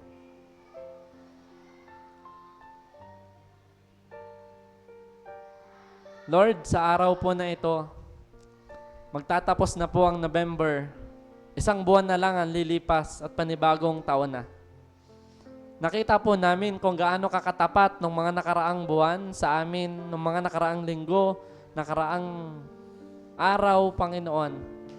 At ito na nga po, last Sunday na po ng November. Hindi lamang po namin tinitingnan ito na naitawid po namin yung buwan dahil mahusay at magaling kami dahil inalagaan namin ang aming sarili. Kundi Lord, lahat po ng ito ay nakikita namin dahil sa habag at biyaya mo po sa bawat isa. Kaya po ang akin pong dalangin sa pangalan ng Panginoong Hesus, kung paano mo po in-empower ng iyo pong banal na spirito ang bawat isa po noon, amin din pong hinihiling sa biyaya mo na ikarga mo po muli sa bawat isa sa amin ang alab, ang init ng isang puso, Panginoon, na talaga pong nagdi-desire na magpagamit sa iyo. Akin pong dinadalangin, Panginoon, sa umaga po na ito, na Lord, hindi po nawa maging matigas ang puso namin. Yamang napakinggan na po namin ang iyo pong mga salita ngayong umaga. We are not just empowered by our emotion. Hindi lamang po kami may empower ng salita mo dahil natuwa kami sa way ng deliberation ng mensahe. Kundi ang akin pong dalangin, Lord, yung katotohanan na nagmumula po sa iyong mga salita, ang ikarga mo sa bawat puso po namin, Panginoon, na tinukoy mo po doon. You will receive power when the Holy Spirit comes. And you will be my witness in Jerusalem, in Judea, in Samaria, until the end of the world. Isang verse lamang po ito sa iyong mga salita. Pero napaka malaman po ng mensahe mo sa umagang ito. Na Lord, useless lahat ng aming effort, lahat ng aming ginagawa, kung hindi po kami sinasamahan ng iyo pong banal na spirito. Maaring magtagumpay kami sa aming mga pangarap sa buhay. Lahat po kami may mga plano. Nagtatrabaho para pagdating ng panahon, makaipon. May mga nag-aaral para makapagtapos. Pagdating ng panahon, magkaroon ng trabaho. Ang mga magulang nagtatrabaho para magkaroon ng maayos na buhay ang kanilang mga anak. Yes, hindi naman po ito mali. Pero alam po namin, Panginoon, na higit pa po doon yung plano mo sa aming mga buhay. Napakabigat po ng isang pagiging Kristiyano. Yes, marami po itong benefit sa amin. Pero Lord, kulang pa po yung buhay namin para ipagamit po ito sa iyo. Sapagkat napakarami pa pong tao ang need po, Panginoon, ng iyo pong kaligtasan. Kaya Lord, ang akin pong dalangin, magfo-focus po muna kami sa iglesyang ito, sa mga estratehiya na itinuro mo po sa amin. We will start in our Jerusalem. Mga kapatid, panalangin po ninyo ang inyong pamilya. Agawin natin sila sa apoy. Sapagkat mas masakit na malalaman natin pagdating ng panahon, maaring kasama natin sila sa mundong ito. pero hindi sa piling ng Panginoon. At kung meron man po tayong greatest na pagmamahal para sa atin pong pamilya, una, yun po yung ipanalangin sila. At yun po yung maibahagi natin sa kanilang mabuting balita ng pagliligtas ng ating Panginoon. Wala na pong higit na magandang regalo na matatanggap ang isang tao, kundi siya ay mapabilang sa anak ng Diyos. Kaya po, Panginoon, sa oras po na ito, akin pong dalangin, even sa mga decision making po ng iglesia na ito, lalo't higit nagmumula sa pastoral team, pababa sa local church council, at sa pagbababa sa mga life groups, sa mga groupings po namin. Lord, align our hearts and empower us with your Holy Spirit. Ayaw po namin na marami lang ginagawa, pero wala po kaming focus. Kundi ang gusto po namin, Panginoon, na sa lahat po ng hinahakbangan namin, kasama ka po namin, O Diyos. Patay na po yung mga mananampalataya physically na naka-witness po ng iyong ginawa. Nang nangyari po ang Acts chapter 1 verse 8. Patay na po sila physically. Pero alam po namin na sila po ay alive in your presence, Lord. Yun din po yung inaasam namin, na kahit mawala po ang buhay namin sa mundong ito, as long as ang amin pong kaluluwa ay magtutungo po sa iyo, yun po yung pinakamahalaga, aming Diyos. Lord, sinusuko po namin sa iyo ang aming kahinaan, sinusuko po namin sa iyo ang aming buhay. At Lord, ang amin pong pakapalalaliman pa ng aming panalangin, yung pamilya po namin, ilalaban namin sa iyo. Hindi po dahil masaya ang pamilya mo, okay na. Hindi po yun. Hindi po porket sagana ang ating pamilya, okay na po yun. Hindi po yun. Sapagkat kung meron po tayong greatest desire sa ating pamilya, yun po ay ma-encounter nila personal ang Diyos. And that is the very purpose ng ating pong buhay. Lord, sa umaga po na ito, continue to work in our lives. Continue to work in our hearts. And Lord, sa mga bagay po na itinuturo mo sa amin, sa mga kasalanang pinapabitawan mo sa amin, sa mga pagtuturo na iyo pong malinaw na ibinibigay sa amin, Lord, ayaw mo po ng bawat isa sa amin ay mapahamak. Sapat ang ginawa ng Panginoong Hesus para kami po ay maligtas. At ganon din naman, yung pag-akyat mo po sa langit ay simbolo na buhay ang Diyos po namin at hindi nakapako sa krus lamang. At yun po yung magiging blessed hope namin. May pag-asa kami dahil, Lord, maraming nakasaksi na buhay ang aming Diyos at patuloy na sasama sa amin sa takbuhin namin sa mundo pong ito. Maparangalan ka po sa aming pag-aaral. Ito po aming dalangin sa pangalan ng aming Panginoong Hesus. Amen, amen at amen.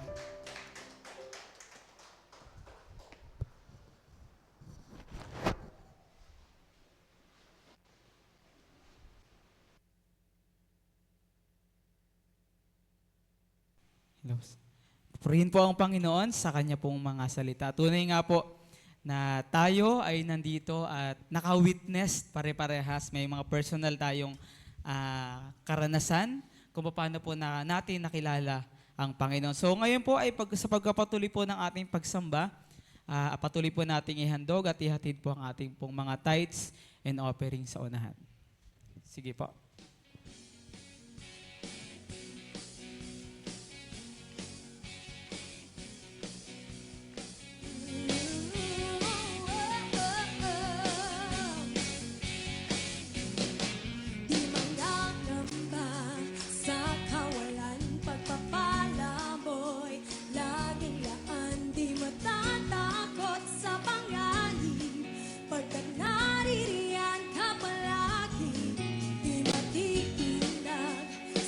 Para po sa ating mga regular activities, naka-flash po ito sa TV. Di mapipigil sa pag-awi.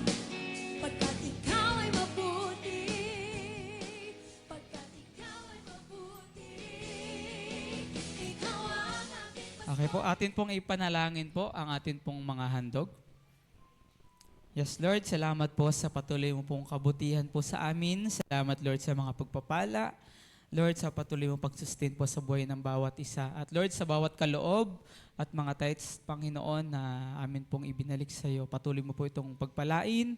Magamit po ito sa iyo pong mga gawain. Muli, pagpalain mo rin po kami na patuloy mo pong tinuturuan na sumunod sa iyo. Ito pong amin dalangin sa pangalan ni Jesus. Amen. Yan. Purihin po ang Panginoon sa atin po mga handog at kaloob. So pagkapatuloy po ng atin pong gawain, may mga mahalaga po tayong announcement. Una po dito, yan, kung matatandaan po ninyo, ito po ay in-announce last Sunday. So ngayon po sa buong week na dadaan, mula December 1 bukas hanggang December 6, Sabado, ay magkakaroon po tayo ng sama-samang prayer and fasting. So, ano po yung magiging way nito? So, mula po sa December 1, 2, 4, 5, and 6, ito po ay gagawin. Online po ito. Ano po? So, may mga naka-assign po na mag-exhort, magli-lead po sa atin. So, send na lamang po sa GC. Kung lahat po ba ay nasa GC group chat na natin? So, kung lahat po doon ay wala pa, so, humingi po kayo. Doon po natin ibibigay ang mga link. Pero po yung December 3, ito po ay on-site dito po sa atin pong worship hall. Ito po ay gaganapin December 3, Wednesday, 8 p.m. Po. So, doon po sa mga dumadalo ng mga training po natin. So, ganun din po yung oras. So, nawa po ay makasama po namin kayo. So ngayon po, bago po sa atin po magpatuloy po ng Life Empowering Series, ay magkakaroon po ulit tayo ng atin pong mga pagtuturo mamaya after po ng service. Ano po? So kung may mga katanungan po kayo, message lang po kayo sa mga LG nyo about po sa ating prayer and fasting. So ang prayer and fasting po pala natin na gagawin ay mula 6 p.m. hanggang 6 a.m.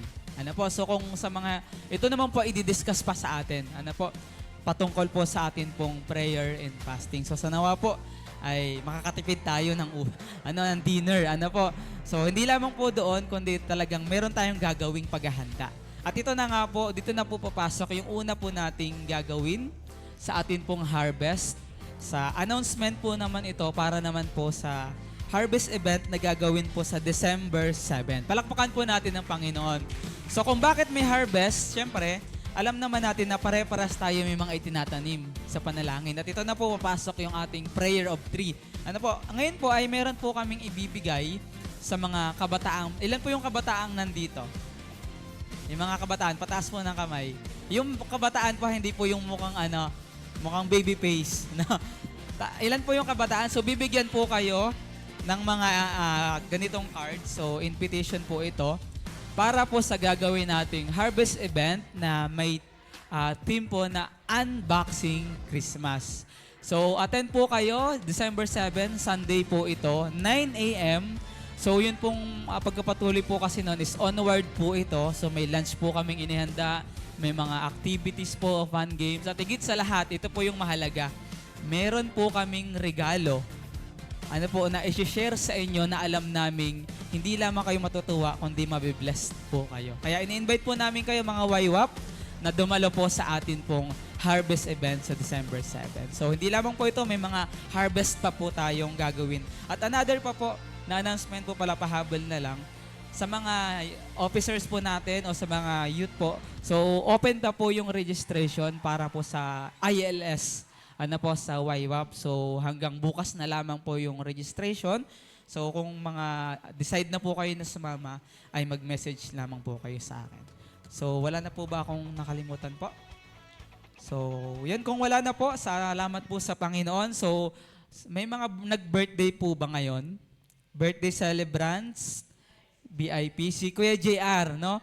Kaso nasa dulo ng Pilipinas sa Mindanao. So Kuya JR, kung mapanood mo kami, so binabati po namin kayo ng maligayang kaarawan. So sa mga VIPs, so wala naman po. Kung ganun po ay pagpapatuloy po tayo at tatawagan ko po muli si Pastor Rodel para po sa atin pong closing prayer and benediction.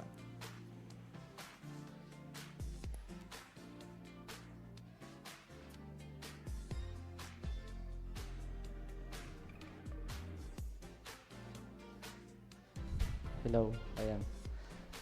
Sa punto po na ito, bago po tayo dumako sa ating pong closing prayer, na-announce na po na meron po tayong prayer and fasting. Ba't ang lulungkot po ninyo?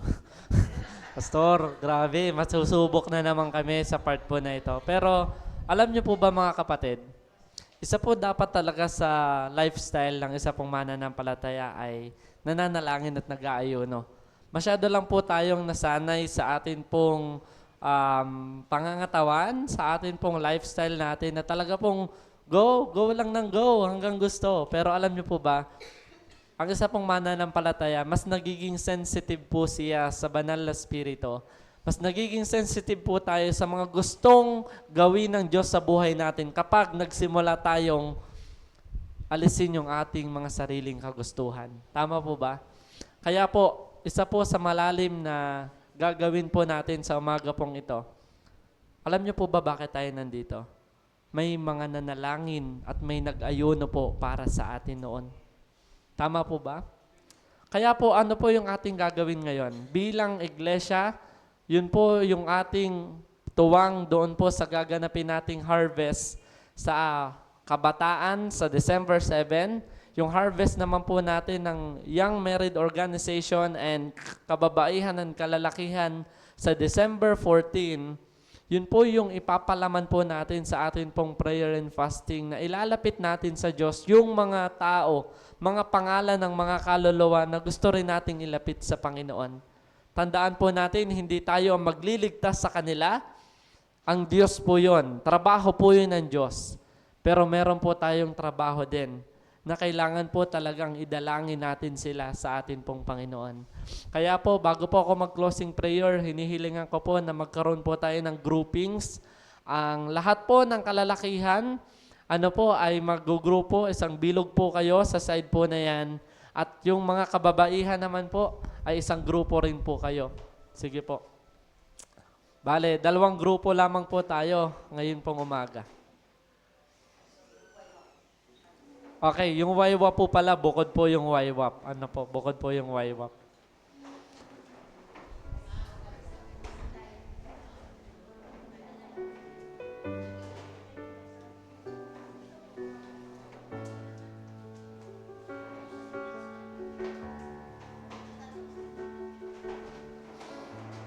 Okay, dito po yung YWAP, dyan po yung kababaihan at yung atin pong kalalakihan. Okay, sige po. Ay, dali yung mic. I did mic.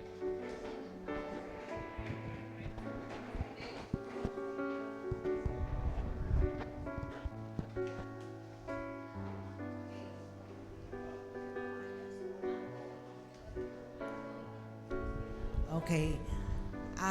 Today ay simula ng ating pong prayer and fasting. Magtatanong kayo, paano po yung prayer and fasting? Nabanggit po ba na 6 p.m. hanggang 6 a.m. So, mamayang gabi, ayan, so kain na kayo ng alas 5. Ayan, di ba? Yun uling kain, no? Pero 6 p.m. hanggang 6 a.m. Ngayon, sa mga panahon ito, di ba nakagrupo po tayo? Ito na po yung sinasabi ni Pastor. I-apply natin yung ating message ngayon na napakinggan. Start where you are. Pwede bang may tumulong sa atin na mag-distribute nito? Okay. Yan. Mga kababaihan. Yan.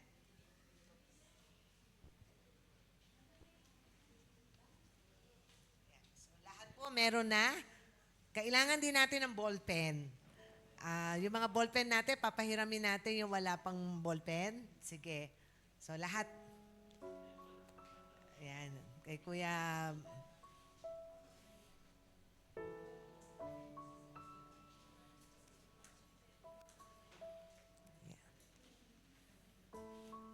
Okay.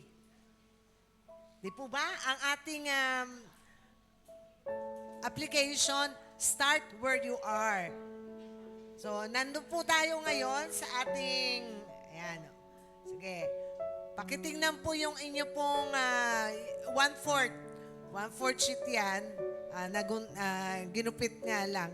Ayan. So, Ayan Las Piñas, prayer for 3. Paano magkakaroon po tayo ng harvest?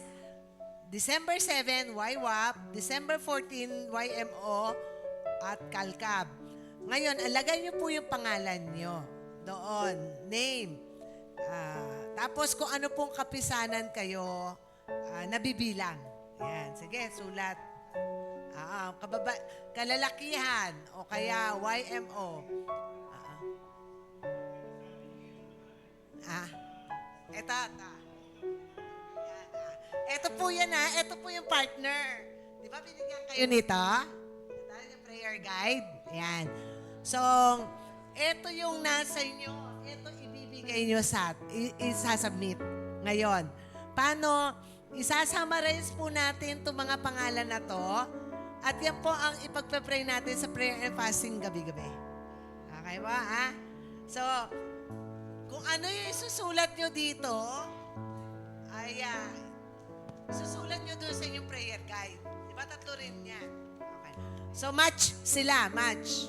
Okay. Yung sino pa ang walang prayer guide ay bibigyan natin. Yan. Sige, Pastor. Yan. Sige. Yan. Okay. Yan. Sige. Yan. Yung prayer guide po sa inyo yan. Ayan. So, meron na, no? Si Ate El na. Okay. Yan. So, sa mga kabataan, susulat niyo po dyan 3 pangalan na ipagpe-pray natin na makakilala sa Panginoon. Share natin ng gospel. Okay? Ngayong buwan ng December. So, mimisyonin. Di ba nagda-training tayo? Ayan, ng Gift of God, 1 verse. Kung hindi kayo nakapag-train, yung leader nyo nag-train. Kaya tutulungan tayo ng leader. Okay. Ang gagawin lang ng bawat isa, magsulat ng 3 pangalan. Okay. Huwag kayong matakot, ay, etong 3 na to, ako mag-share dito. Hindi po. Ang role nyo ngayon, mag-pray. Tapos, actually, sabi nga ni Pastor, maging saksi yung buhay natin patotoo. Actually, yung patotoo nga lang natin, pwede na i-share sa kanila. So, sulat na kayo ng 3 names. Ang unahin po natin sa mga pangalan, yung malapit dito lang. Hanggat maaari, nandito sa Las Piñas. Oo, madali natin maianyayahan dito sa church. Kapitbahay, kapamilya, ayan. So kung ambawa po ako, wala akong masyadong kakilala, hihingi ako ng mga pangalan sa may mga kapitbahay dito. Isusulat ko dito, yung names nila. Yung mga taga Las Piñas. Ayan, nakuha niyo po? So, mga kapitbahay, sa Vergon, dun sa Manuyo. Ayan. So, sulat na. Okay, 3 pangalan. Okay na? Nasulat niya na po? Meron ba? At least 3 names. Tapos, para hindi po natin makalimutan, yan ang isulat nyo doon sa prayer guide. Yan, di ba? Yan sa prayer guide nyo. Yung prayer guide, okay. Sige, hintayin na po natin yung mga, pangalan. Sige.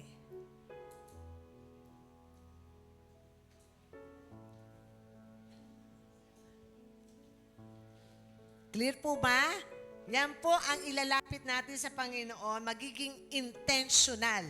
Sasadyain natin na talagang mabahaginan sila ng salita ng Diyos ngayong Kapaskuhan. Yon. So, masulat na? Yan. So, yan po, bukas, ipagpapray natin sila gabi-gabi. O kaya kung kahit nasa quiet time nyo, pwede rin, hindi sosobra ang panalangin para sa kanila. kahit nagbibiyahe tayo, maisip natin yung tatlong pangalan na yan. Habang naglalaba, naghuhugas ng plato. Hindi lang po doon sa prayer natin na ide-designate ng prayer ng Zoom. Okay? Ayan na po. Meron na? Sige.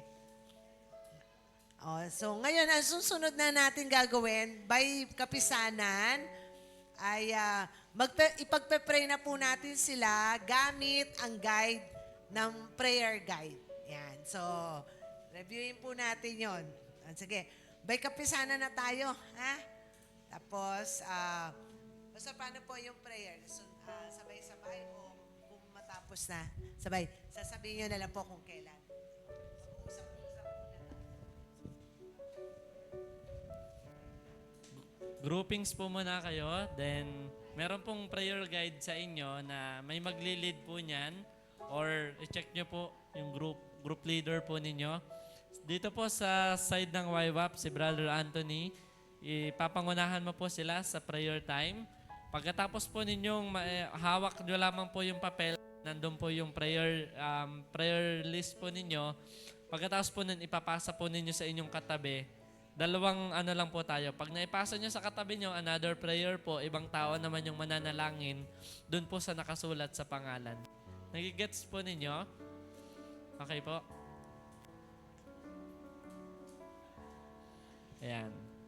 Sabay-sabay na lamang po nating ipanalangin to. Then, pagkatapos po ninyo manalangin, bibigyan ko po kayo ng hint na pwede nyo na pong ipasa sa inyo pong katabi. Pasa po sa inyong kanan. Okay? Papasa nyo po sa inyong kanan yung prayer of 3 po. Then, yung katabi nyo naman ang mananalangin dun po sa sinulat po ninyo. Ano po?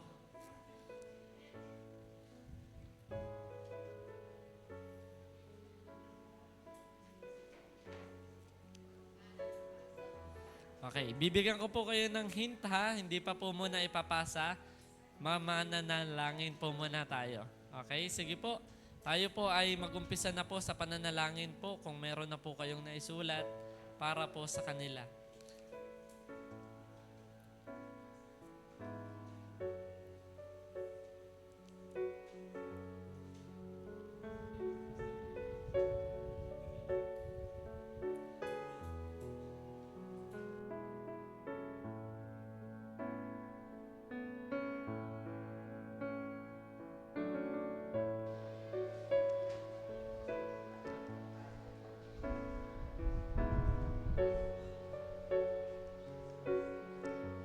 Mag-speak po kayo ng blessing sa pangalan po nila, blessing ng mga kaligtasan, blessing sa finances po nila, sa physical po nila, sa spiritual needs po nila.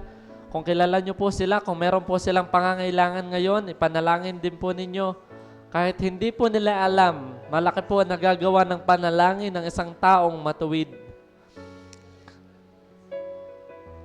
Yes. Lord, pag-ibig mo ang maranasan po namin.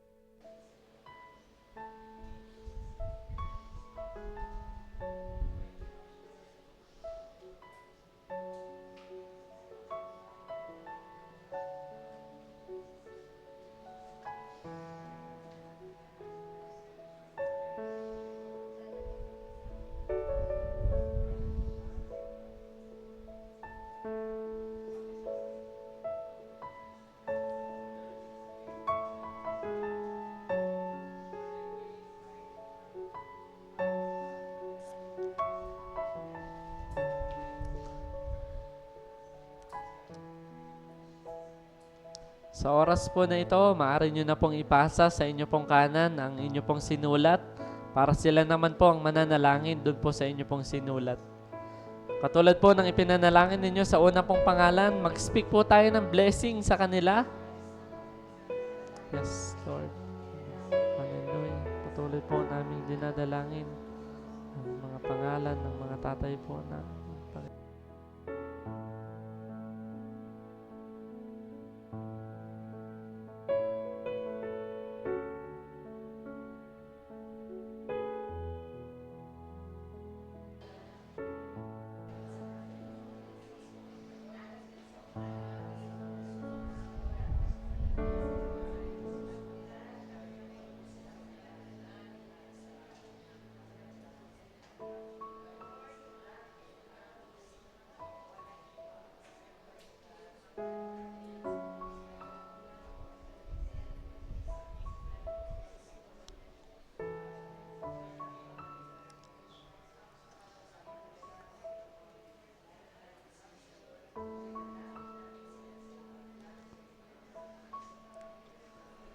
Sa punto po na ito, maaari pa po bang ipasa pa po natin ulit ng isa sa inyo pong kanan ang mga pangalan po na inyo pong hawak.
At sa panghuli po, maaari pa po bang sa kahuli-hulihang pagkakataon, ipasa po muli ninyo sa inyo pong kanan. 4 na ulit lamang po muna sa araw po na ito.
At sa inyo pong pagkakaupo sa atin pong huling panalanginan, ipanalangin po ninyo ang inyo pong sarili.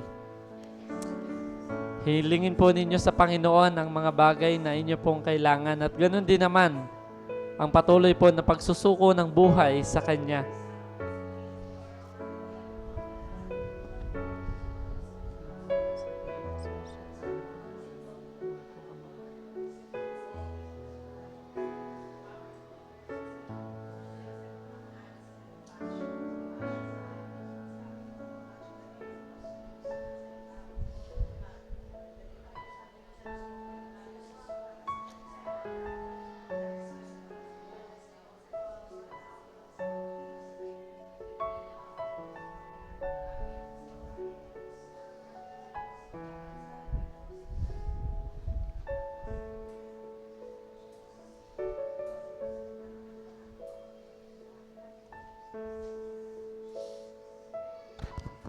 Tayo po ay magwakas sa panalangin sa umaga po na ito.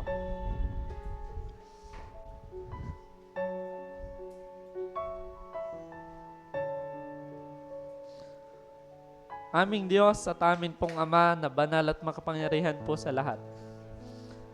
Ikaw ang Diyos na nagbigay po sa amin ng bagong buhay. Ikaw ang Diyos na nagligtas po sa amin. Ikaw ang Diyos na walang hanggan na nagpaabot ng iyong pong pag-ibig sa amin kahit hindi po kami karapat-dapat. Kilala mo po kami noong una pa man. Alam mo po ang aming mga kasalanan. Alam mo ang aming mga karumihan. Alam mo ang aming mga bagay na ayaw mo po sa amin, O Diyos. Pero na kami po ay iyo pong iligtas, hindi mo po tiningnan ang aming karumihan. Bagkus patuloy na ipinadaloy mo po sa pamamagitan ng iyong anak na kami po ay bigyan ng pagkakataon at pag-asa na ang amin pong buhay ay magkaroon ng reconciliation sa iyo, O Diyos. Kaya po sa oras po na ito, nagpapakumbaba po kaming lumalapit sa iyo. Inaamin po namin na Lord, kami po ay maraming pagkukulang, marami po kaming bagay na hindi nagagawa. Pero Lord, sa oras po na ito, katulad ng aming pinag-aralan, isinusuko po namin ang aming buhay sa iyo at sa patnubay ng Banal na Espiritu, kami po ay dadako sa amin pong isang linggo na pananalangin at pag-aayuno. Kung gaano po kami ka-eager na gawin po ang mga bagay na espiritual, ay alam po namin na ganun din ka-eager ang kaaway upang kami po ay patigilin, pabagalin at hadlangan. Kaya po Panginoon, dinadalangin po namin ng buong linggo po na ito na kami po ay makikipagdigma, Panginoon, sapagkat kaluluwa ang aming ipinaglalaban. Alam po namin na Lord, marami ka pa pong gagawin na kamanghamanghang bagay, hindi lamang po sa iglesyang ito, maging sa mga pangalan po na aming isinulat, Lord God, na talaga pong dinidesire din po namin na membro o hindi man membro ng pamilya namin, sila po ay mahaligtas sapagkat ikaw lamang po ang pinakakailangan ng kani-kanila pong mga buhay. Lord, amin din pong itinatalaga ang araw na ito sa amin pong pagsisimula ng pananalangin at pag-aayuno. Maging sensitive po kami sa pagkilos ng Banal na Espiritu. Dinadalangin po namin, Lord, even sa amin pong gugugulin ng mga gawain gabi-gabi. Patuloy po nawa na ito ay mag-empower sa amin upang magkaroon pa yung lalim namin sa pagmamahal sa kaluluwa. At ganun din, Lord, dinadalangin po namin na sa harvest event po namin sa youth, even sa YMO at Kalkab, Panginoon, soul is costly. Kaya po aming idinadalangin sa oras na ito. Mahal mo po ang mga kaluluwang aming ipinapanalangin. Kaya po ang pag-agaw sa kanila sa apoy ay hindi madali. Pero alam po namin na hindi na po namin iyon gawain. Sapagkat ang gawain po namin ang ilapit po sila sa iyo sa pamamagitan ng pananalangin namin, O Diyos. Sa oras din po na ito, sa amin pong pagtatapos ng gawain mo, amin pong idinadalangin na pagpalain mo po ang aking mga kapatid na ito sa kani-kanila pong buhay. May ilan po sa kanilang nag-aaral, nagtatrabaho, may mga kabuhayan, O Diyos, may mga negosyo na kanila pong ginagampanan araw-araw. Dalangin ko po na pagpalain mo ito upang mapunan ang kani-kanila pong pang-araw-araw na pangangailangan. At ang akin din pong dalangin, Lord, na hindi lamang po sila nawa mag-focus sa kanilang mga ginagawa, kundi Lord, lagi mo pong ipaalala sa kanila na ang mga bagay po na ito ay spiritual din, na dapat sila'y Kristiyanong mag-aaral, sila'y Kristiyano na nagtatrabaho, sila'y mga Kristiyano na mga tao sa tahanan, Panginoon. At dalangin din po namin na Lord, mas kilala mo po ang aking mga kapatid na ito kung sino po sila. Maaring may ilan po sa amin na nagbabalat kayo, pero Lord, kilala mo po kami. Alam mo ang motibo ng amin pong mga puso. Kaya pong hinihiling mo lamang po sa amin ay ang isang surrendered life. Na Lord, ito na ako, talo na ako, bagsak na ako. At kapag nagsimula po tayong isuko natin ang ating buhay sa Diyos, patuloy yan po siyang kikilos sa atin at doon mahahayag ang kanya pong mga salita na sinasabi, sa panahon ng ating panghihina, siya po ang ating kalakasan. Kaya Lord, salamat din po sa buong linggo na iyo pong pinagtagumpay. Meron po kaming mga kapatid na dumaan po sa mga malulubhang karamdaman. Inaalala po namin ang aming pong kapatid na si Ate Joanne sa susunod po niyang operation, Panginoon. Mangyari po nawa ang iyong kalooban sa kanya. Hinihiling po namin, Panginoon, na maging maayos po ang operation po niya. Loobin mo na matunaw kung ano man po yung bato sa kanya pong katawan, Panginoon, na nagiging sanhi ng karamdaman po na ito. Hinihiling din po namin, Lord, ang kanika na lang pang-araw-araw na pangangailangan, even yung gastusin po nila sa ospital. Even, Panginoon, inihanda mo na po yung mga tao na tutuwang sa Kanya upang gumaling po ang aming kapatid na ito. At ganon din naman, hindi lamang po doon niya makikita ang iyong miraculous work, kundi, Lord, even sa process ng surgery, even sa restoration na gagawin mo po sa Kanya, alam namin, Panginoon, nasasamahan mo po ang aming kapatid na ito. Kami rin po ay lubos na nagpapasalamat sa isa pong matagumpay na operasyon ng aming kapatid na si Sister Tessie, Panginoon, na ngayon po ay nasa recovery. Inaangkin po namin ang iyo pong mayamang pagkilos at patuloy na pag-restore ng kanya pong pisikal na pangangatawan. Lord, nagpaupuri po kami sa iyo sapagkat alam namin na ikaw yung kasama niya na panahon na siya po ay nag-iisa aming Diyos. Amin din pong idinadalangin yung kanila pong mga gastusin sa ospital. Alam po namin na ito po iyong ipagkakaloob na sapagkat nakikita mo po ang katapatan ng amin pong mga kapatid na ito. I-restore mo rin po ang katawan ng kanya pong buong pamilya na walang sawang nagbantay po sa kanya, Panginoon. Even yung kanya pong buong family, maranasan po muli nila, Panginoon, ang revival, hindi lamang dahil na witness nila ang kabutihan mo sa kanilang magulang, kundi alam po namin, Lord, nagagamitin mo rin po ito upang ipaalala po sa kanyang buong pamilya kung gaano ka po kabuti aming Panginoon. Lord, sa oras din po na ito, may ilan po sa amin na hindi namin kasama sa pananambahan po ngayon. Alam po namin, Panginoon, na may mga kanya-kanya po silang mga dahilan, pero Lord, pagpalain mo po at pagalingin ang karamdaman din po ni Ate Leia, O Diyos. Patuloy po namin hinihiling na i-restore mo rin ang kanya pong pisikal na pangangatawan at sinasaway po namin ang anuman pong lagnat o anuman pong pananakit ng ulo, trangkaso, in the name of Jesus. Patuloy po, Panginoon, na hinihiling namin na sa lalong madaling panahon na makaka-recover din po ang aming pong mga kapatid na ito sapagkat, Lord, alam namin na maging ang mga sakit at karamdaman ay napagtagumpayan mo na po sapagkat sinabi sa iyong mga salita sa pamamagitan ng iyong mga sugat, kami ay yun na pong pinagaling aming Diyos. Lord, sa amin po maling buong linggo, nahaharapin po na ito. Bukas ay December 1, panibagong buwan at huling buwan ng taon. Muli po namin itinatalaga sa iyo ang amin pong mga buhay. Hakbangan po namin ang mga bagay na pinapahakbangan mo po sa amin. Katulad ng aming pinag-aralan po ngayon, ikaw ang source namin ng banal na Espiritu. May malinaw ka pong pagkatawag sa amin na kami maging mga saksi at patotoo kung gaano ka po kabuti. At ang amin pong dalangin, Lord, yung mga estratehiya na itinuro mo po sa amin, magsimula po kami na may pahayag ang kabutihan mo sa aming mga pamilya, sa aming mga Jerusalem. Lord God, at doon po magsisimula ang patuloy na, Lord, revival ng amin pong mga pamilya. Salamat po sa iglesia din na ito, sa bawat isa po na tumayo, Panginoon, patuloy po nawa na ikaw ang Diyos na aming maparangalan at makita mo po ang motibo ng amin pong mga puso, Lord God.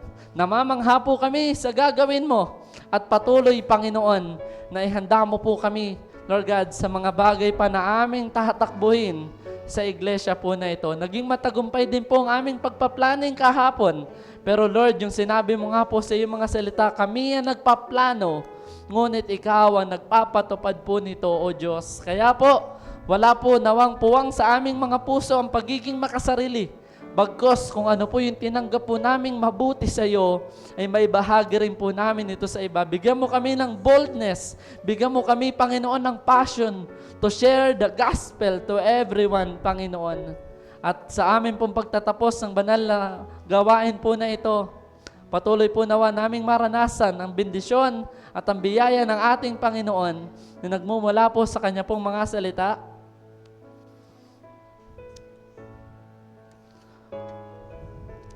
Mga kapatid, sa oras po na ito, tanggapin po ninyo ang bendisyon ng ating Panginoon na nagmumula po sa Kanyang mga salita. Pagpalain ka nawa ng Panginoon at ingatan ka. Paliwanagin nawa ng Panginoon ang Kanyang mukha sa iyo at mahabag sa iyo. Ilingap nawa ng Panginoon ang Kanyang mukha sa iyo at bigyan ka ng kapayapaan sa pangalan ng Ama, ng Anak at ng Diyos Espiritu Santo. Amen, amen at amen.